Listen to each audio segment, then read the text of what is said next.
Well, howdy. Well, now, ain't that handy? What's that, Pa? Way the road takes a bend in here, runs right by the front door. No, Mr. Clampett, this is your driveway. It goes with the house. Is this thing a highway? Oh, yes, indeed. It was built by John Barrymore, one of our finest actors. Pretty fair stonemason, too. Hey, Jed! This here is dandy soil. Fine, Granny. We'll commence plowing tomorrow. But this is Beverly Hills. Dirt is dirt. Yes, I know, but why don't we look around inside, eh?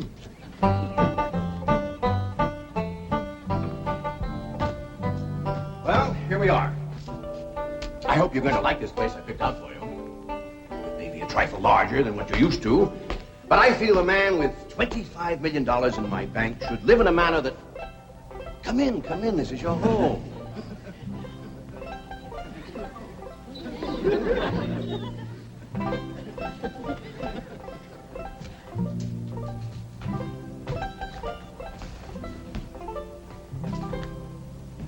As I say, it may be a bit more than you're used to, but I'm sure you'll be comfortable.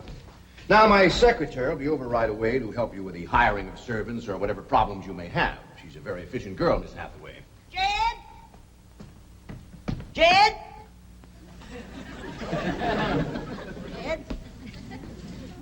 You and Jethro fetching my stove so I can get some victuals to cooking? Oh, you have a beautiful stove. Thank you. Fetch it in, Jed. You scare up some wood, Ellie. No, I mean you have a stove already installed in the kitchen. Where's that? I'll show you. Excuse us. Ellie, you go with Granny. She'll still need you to fetch some wood. Sure, Pa. Uncle Jed, guess what? There's a whole nother house up here. Jethro, come down from there. Like as not, that belonged to somebody else. Darn. This is your kitchen. Oh, and here's the stove. The last word in food preparation. And speaking of food, you'll find everything you could possibly want stored right in here. See? Huh? Well, I'll leave you ladies to your culinary delights. Au revoir. Bon appetit. Talks gibberish. You seem to set a great deal of store in this here stove, Granny. Well, we'll see. Ellie, you run out and fetch some wood. I'll get a fire to going in here and we'll see. Jethro, I hope it's all right for you to be missing school. Oh, sure, Uncle Jed. They ain't straight in the 5th grade. You in the 5th grade already? Starting this year. It don't seem like no time at all since I went with your ma to get you started in the 1st grade. You was 6 years old. No bigger than that. We drove clean over to Oxford so you could go to the same school your pa went to. You wouldn't know that town today, Uncle Jed. Oxford? Yes, sir. Well, that town has growed and spread out and built up and just kept getting bigger and bigger. Where today, why, I bet you there must be at least 3 or 4 dozen people living there. A place like that's all right to visit, but I wouldn't want to live there. Now, can I be of any assistance? No, thank you, Mr. Drysdale. We were just talking about Jethro here getting back to school. Oh, well, we have some excellent educational facilities out here, Mr. Clampett. Where do you go to school, Jethro? Oxford. Yeah, you see, Jethro's ma, that's my cousin Pearl. She married an Oxford man, so naturally Jethro, he goes to school there, too. I'm the champion crawdad eater. At Oxford? Jethro put away 3 buckets of crawdads. 4. And he's learned to cipher and everything. Cipher some for Mr. Drysdale. 1 and 1's 2. 2 and 2's 4. 4 and 4's 8. I have to take off my shoes to get any further than that. Never mind. I'm sure we're thinking of 2 different Oxfords. You see, there's one that's very, very famous and very old. That's where Jethro goes to school. Been there since pioneer days. That's how come it got its name. It's where the oxen used to ford the river. So folks took to calling it Oxen Ford, and later on it got shortened to Oxford. Well, I'll be running. Oh, by the way, here are your keys. My secretary should be over very soon. Well, thank you very much, Mr. Drysdale, for everything you've been doing for us. Oh, it's my pleasure, Mr. Clabbett. You see, I'm not only your banker, I'm your next-door neighbor. Well, say, now ain't that nice? Well, now, why don't you bring your missus over tonight for supper, and I'll have Granny womp up a mess of grits and hog jowls. Well, you see, right now my wife is in Boston. Oh, that's too bad. When'll she be back? Not too soon, fortunately. I'll see you later. Well, thank you, Mr. Drysdale. So long. Uncle Jed, you reckon one of these days I can have me a little bitty old taste of Granny's moonshine? Now, Jethro, you know the family rule about Granny's moonshine? You get your first taste on your wedding day and not before. Well, Uncle Jed, that might be an awful long time. I ain't even got me no sweetheart. How come? Why, back home, every time I get me a girl, one of them there big fellas would take her right away from me. Maybe out here in Beverly Hills. Paul, could I please have the axe? I gotta split some wood for Granny. Fetch it, Jethro. Ain't this place got a wood pile? Not that I can find, but I found a whole row of black old dead tree trunks, pretty near as high as this height. Is it kind of big for you to tackle? Well, shucks, no, Paul. They're only this big around, and all trimmed and topped and strung together with the black rope, so as no matter which one you cut, the others keep it from falling. Somebody had a right smart idea there. Just the same, I think I'd rather have Jethro do the cutting. Oh, Paul, let me. Cutting trees and chopping logs ain't no work for a girl. I'm just as strong as Jethro. You ain't neither. I am so. You ain't neither. I am so, too. You want to wrestle? Darn too. Now, here. That ain't no fair fight. Somebody's gonna get hurt. Now, yeah, you see? It's getting too rough. Jethro. A person can get crippled from a hold like that. Get up from there. I can't, Uncle Jed. You turn him loose and get up from there before I take the strap to the boot.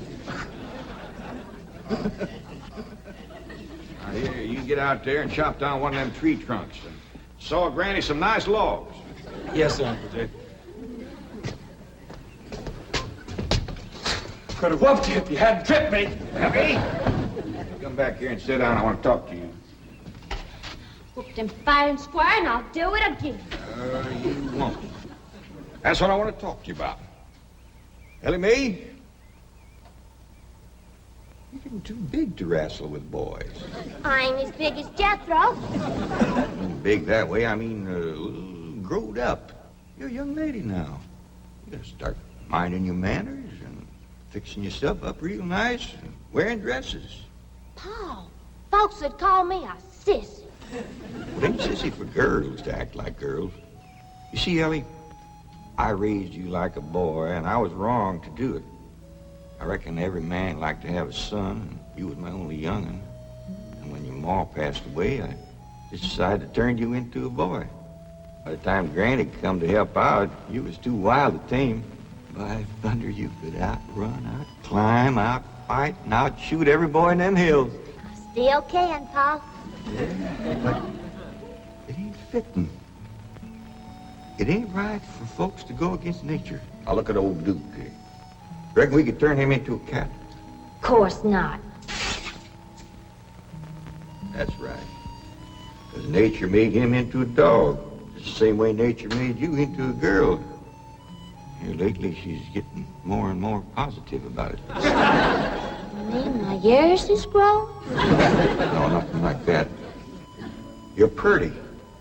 Oh, Paul.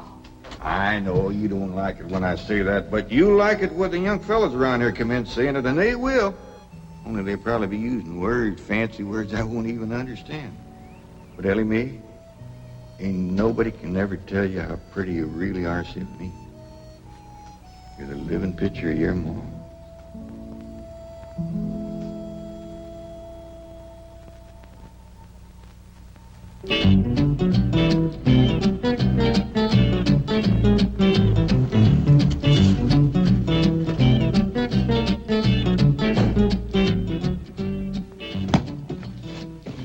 You still here? here. I thought you were going up to the Clampett estate. I didn't think it prudent for us both to be absent simultaneously. In the event of crises... The only crises you have to worry about right now is keeping Mr. J.D. Clampett happy. Now get up there. Tell me, how did you like the flamingos? What flamingos? I thought pink flamingos around the swimming pool would add a rather elegant touch. Mr. Clampett is not a man educated to elegance. That will take time. Right now, there are more pressing problems. Of course, getting settled, the servant problem. Well, whatever they are, just get up there and solve them. Now, J.D. Clampett is this bank's largest depositor, and I'm making his satisfaction your responsibility. I accept the mantle of responsibility with which you have cloaked my shoulders. And I shall so conduct myself that if this great financial institution shall last 1,000 years, people will still say, this was their finest hour. Andy Wood, all right. Got a lot of pitch and tar in it. Ought to burn real good. Yeah. That flimsy grate holds up. Granny, this is top of that tree trunk. You want I should split it up too? No, just leave it outside. Yes, sir. This place ain't even got a wood box. Yeah, folks don't need much wood out here. Remember what Pearl said? It don't get cold. Yeah, I remember. It might not get cold in the day, but it sure freezes solid at night. How you know? I'll show you how I know. Every bit of food in this here storage bin is froze harder than a rock. Yes. Look.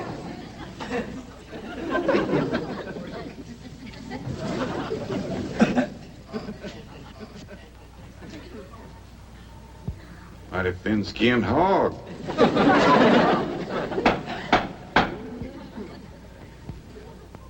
But I'll be doggone. Take me 2 days to thaw out that ham before I can ever cook it.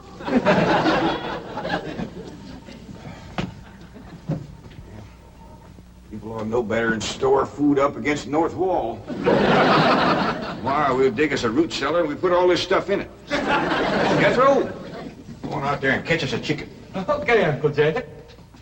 How you know we got chickens? Place this size is bound to have chickens. Ain't all frozen.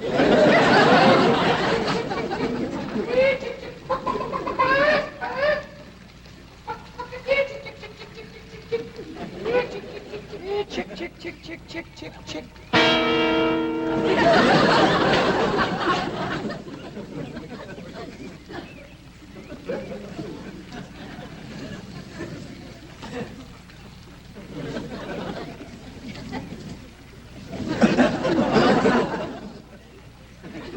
I eat a chicken.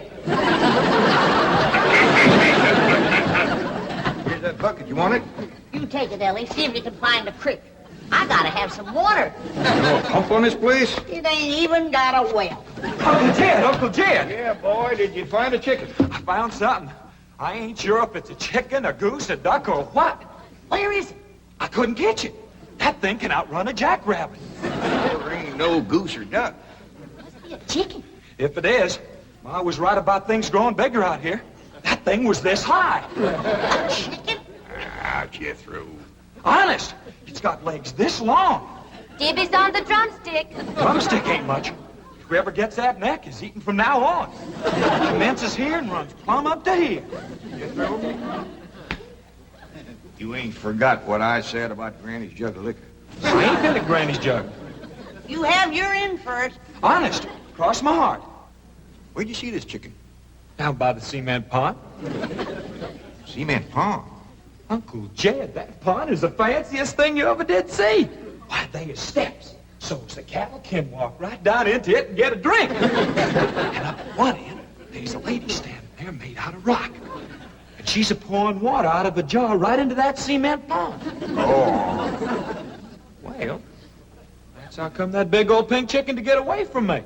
Flew right over the top of that there rock lady, landed in that pond, and swam like an otter. Just flapping them big old pink wings and hollered. What color did you say that chicken was? It's pink. Ain't I told you that stuff would stunt your growth? Miss Granny, I didn't touch a drop. You and me is going to the woodshed. Now, Jethro, you swear to be telling the truth? So help me, Jefferson Davis. You take your hat off when you speak of the president. Granny, he ain't president no more. I'll have no Yankee talk in my kitchen. Jethro, you and me is going back out there and corner that chicken. Granny, you get your fire to going. Ellie Mae, you sweep up out front and keep your eyes open for that Miss Hathaway. I'm counting on her to take you in hand and get you in the right kind of clothes. Come on. Hey, chicken.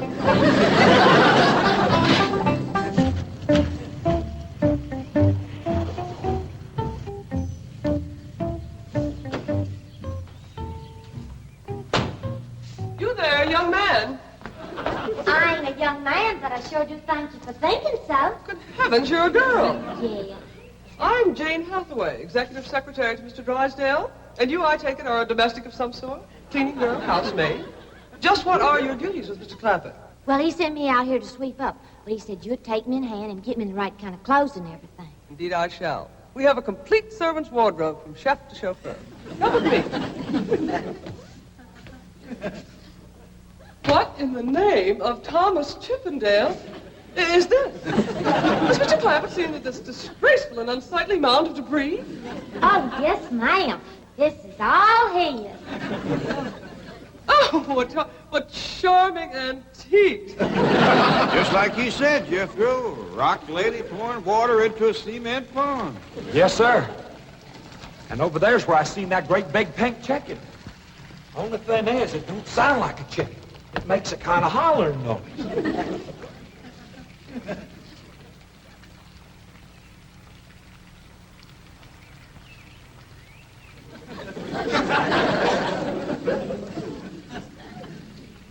Reckon you'd make a hollering noise, too, if you was to lay egg like that. Man, oh man. That's what I call an egg. And you won't have to worry about food now. Wait till she cooks this.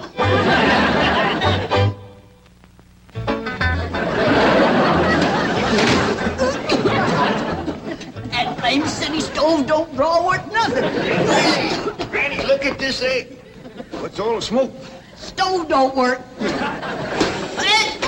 Probably just a stuffed-up flue. Ain't got a flue, ain't even got a stovepipe. Well, I'll get the shovel and a hoe and rake it out of there. Here, you keep this egg.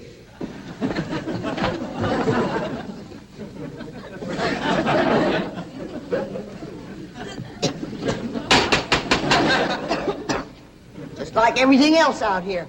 Froze solid.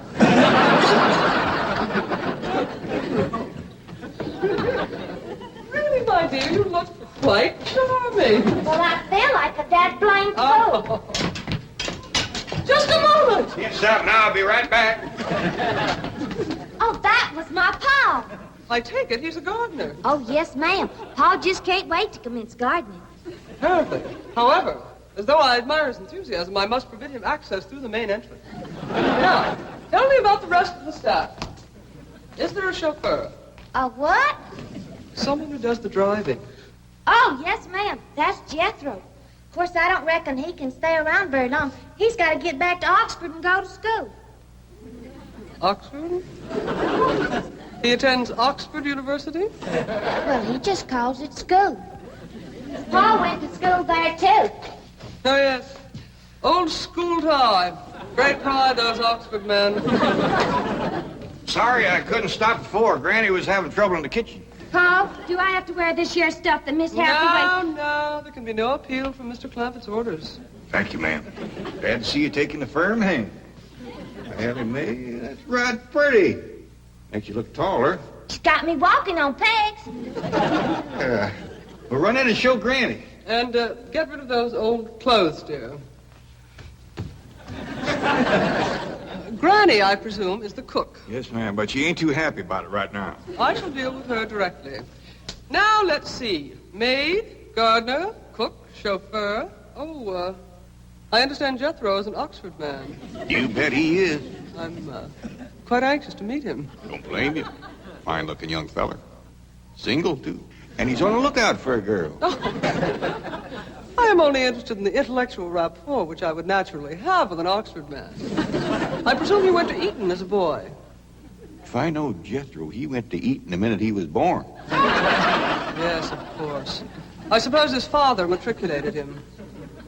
I kind of think maybe it was his ma. Oh, well, no matter. At any rate, he's an eating man. That he is. Matter of fact, Jethro won the eating championship. Oh, marvelous. What was he champion of? Eating. Yes, I know. But what was it? Cricket? Oh, no, it was crawdad. I don't think even Jethro would eat crickets. I was referring to the game of cricket. Gillian, where's the axe? I bet you, Granny, you talk to Miss Hathaway. And just why does Cook need an axe? I've hit this with everything I could lay a hand to. I even whomped it with an iron skillet. You are supposed to hit it with a croquet mallet. All right, where is it? I don't think I'll tell you. There is a time for work and a time for play. Now then, what are we cooking for Mr. Clampett? Well, I don't know what you're cooking him, but if he wants any victuals from me, somebody better shoot a possum. Possum? You got a better idea? But of course, a nice big fluffy souffle. All right. You shoot it and you skin it. You don't even know what a souffle is. What kind of a cook are you? I'm a cook with a stove that don't draw, food that's froze solid, chickens that can't be caught, eggs that can't be broke, and a smart alecky city woman telling me my business. That's what kind of a cook I am. Mind your tongue, little woman. I can have your job. You sure can, and the sooner the better. Jethro's coming, and just wait till you see what he's got. Thank heaven. Now I can have an intelligent conversation. Look, Granny, I caught that big chicken. I hope it ain't as tough as its egg. That is a flamingo. Oh, no, ma'am. That's my nephew, Jethro. Jethro, say hello to Miss Hathaway. Howdy, ma'am. Ain't this the dang-dangest chicken you ever did see? You go to school at Oxford? Yes, ma'am. I'm in the 5th grade. Stop bragging and wring that chicken's neck. Ellie Mae! No, stop, you barbarians. Don't harm one feather of that beautiful bird. I've taken just about as much as I'm going to take from you. Yeah, Granny. Ellie, you get the fire going under the big kettle outdoors. Young lady, where is your maid's uniform? I ain't going away. Oh, yes, you are. No, I ain't. Oh, yes, you are, if I must subdue you forcefully. I wouldn't try Hang that. on, let go! Let go! Tried to tell you. Let me out. You trust me. I'll set on her, Ellie. You get the fire to go. Now, here, Granny. Come on, let her up. Get off of her. You are discharged. All of you. Sacked. Fired. I am the most incompetent, insubordinate, belligerent group of domestics it has ever been my misfortune. Hathaway! Ah, Chief, you're just in time to help me take disciplinary action. You're fired. I've already told them. Not them, you. These people are the Clampetts. Clampett? Yes, that's right. Now go back to the office and pick up your severance pay. You are through. Now, Mr. Drysdale, hold on a spell. I reckon there's been a kind of a misunderstanding. But this little lady's been a right big help to us. Why, she fit in just like one of the family. Matter of fact, her and me is going out hunting. Ain't that right, Miss Hathaway? Yes, indeed. Yeah. Jethro, you can take that pink chicken back out to the cement pond. We're going out and shoot us a nice, big, fluffy souffle.